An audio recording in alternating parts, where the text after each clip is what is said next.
دول احنا دول عملنا بيهم اللبن ده لبن نباتي بجوز الهند، وطعمه حكاية ما يتفرقش عن اللبن الحقيقي. واللي بيحب يشرب النسكافيه عادي يشرب. جدا يعمل بيه. وبس كده. ويلا بينا نبدأ الوصفة. اللبن الكذاب او اللبن جوز الهند ده ليه فوائد كتيرة قوي قوي قوي. ازيكم يا جماعة، عاملين ايه؟ انتوا جبتوا لبس العيد ولا لسه؟ كل سنة وانتم طيبين، العيد خلاص بقى كمان كام يوم وهتعيدوا بقى ورمضان عدى جري. كل سنة وانتم طيبين. ايوه. احنا بقى هنعمل اللبن الصيامي النهارده. احنا معانا 250 جرام جوز الهند. بصوا يا جماعه، ولازم لما تحكوه كده لازم يطلع زيت. يعني تمسكوه كده تحسوا ان هو ايه، بيطلع. بصوا فيه زيت، ده بيبقى طازه وبيطلع الزيوت اللي فيه سهله. دول 250 جرام يعني ربع كيلو جوز هند. معانا المطحنه، هنجيب مطحنه. احنا النهارده هنعمله بطريقه حلوه وسهله وبتطلع كل الفوائد اللي فيه. هنحط في المطحنه بتاعتنا جوز الهند كده بقى. احنا حطينا في المطحنه بتاعتنا مليناها، هنقفلها وعلى الخلاط عدل. بصوا بنضربه كويس جدا، بنطحنه عشان يبقى ايه زي بودره كده. ده كده بيطلع الزيت بتاعه. اهو باين ده ينكتم الصوت هو اللي فيه. لا ده بتاع. بصوا هيبقى ايه، طبعا الخلاط بيتبهدل مش مشكله خالص، هننضفه. بصوا بيبقى عامل زي ايه، يعني ناعم كده، مش بيبقى بودره قوي بس بينعم. هنكمل الكميه وارجع لكم.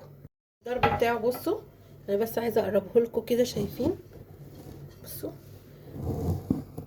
ناعم ازاي وملمسه، يعني بصوا بمسكه ايه بيلزق، فكده طلع الزيوت كلها اللي فيه.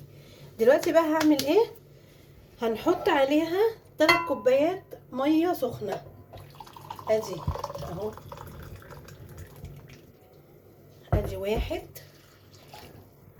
انا 3 كوبايات ميه سخنه، وهديله تقليبه كده كويسه. شايفين؟ طبعا بس لازم يتقلب كويس. بصوا شايفين كمان كده لونه ابتدى ايه يتحول لبن، شايفين؟ وده اسمه اللبن الكذاب. ده اسمه اللبن الكذاب او اللبن جوز الهند، اللبن الصيامي والنباتي. يا جماعه ليه فوائد حلوه جدا. الناس اللي ما بتحبش اللي عندها حساسيه من الالبان بتشربه دوت عادي جدا، بديل وليه فوائد كتير. هنرفعه على النار ونرجع لكم. عشان كده اسمه لبن كذاب. هو انا كده رفعه على النار، هو في حدود ده لغايه دلوقتي كده 7 دقايق. ابتدى يغلي زي ما انتم شايفين، وابتدى ايه، بصوا الفوم ده يطلع كده منه.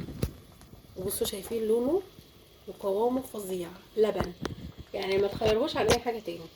انا هسيبه دقيقتين كمان وهطفي عليه وهنزله ونضربه بالهاند بلندر او بالخلاط. انا نزلته من على النار اهو. انتوا شايفين؟ بصوا هو جوز الهند طبعا ده يعتبر ايه، يعني حاجه بسيطه قوي تفلي كده. انتوا لو عايزين تصفوه اوكي صفوا براحتكم، انا مش هصفيه لان كده كده جوز الهند مفيد ومش هيبان. انا دلوقتي كده هضربه بالهاند بلندر. لو ما عندكيش هاند بلندر عادي جدا تستعملي الخلاط، بس تسيبيه يبرد شويه وتحطيه في كيسين 3. انا زودت كوبايه ميه كده. احنا بقى معانا 5 كوبايات ميه على ربع كيلو جوز الهند. عايزين تقللوا الميه براحتكم، بس انا لقيت ان 5 كوبايات هيبقوا كويسين جدا. هبدا اضربه بقى كويس وهسيبه يبرد وهشيله. بصوا اهو، شايفين لونه وقوامه فظيع يا جماعه. هخلص وارجع لكم. هنقله بس بقى ايه في بوله ثانيه. شايفين؟ بصوا شايفين القوام بتاعه والجمال، حاجه يعني خطيره. هتدخلوه بقى في وصفات معاكم كتير، مكرونه بشاميل، عايزين تعملوا نسكافيه على الصبح، عايزين تصفوه صفوه. انا قلت لكم انا مش هصفيه وهسيبه في التلاجة. ده بيتساب في التلاجة لمدة 5 ايام، من 4 ل5 ايام. لو في الفريزر بيقعد بقى معاكم فترة طويلة، بتطلعوه تفكوه قبلها في مية سخنة وتستعملوه زي الفل.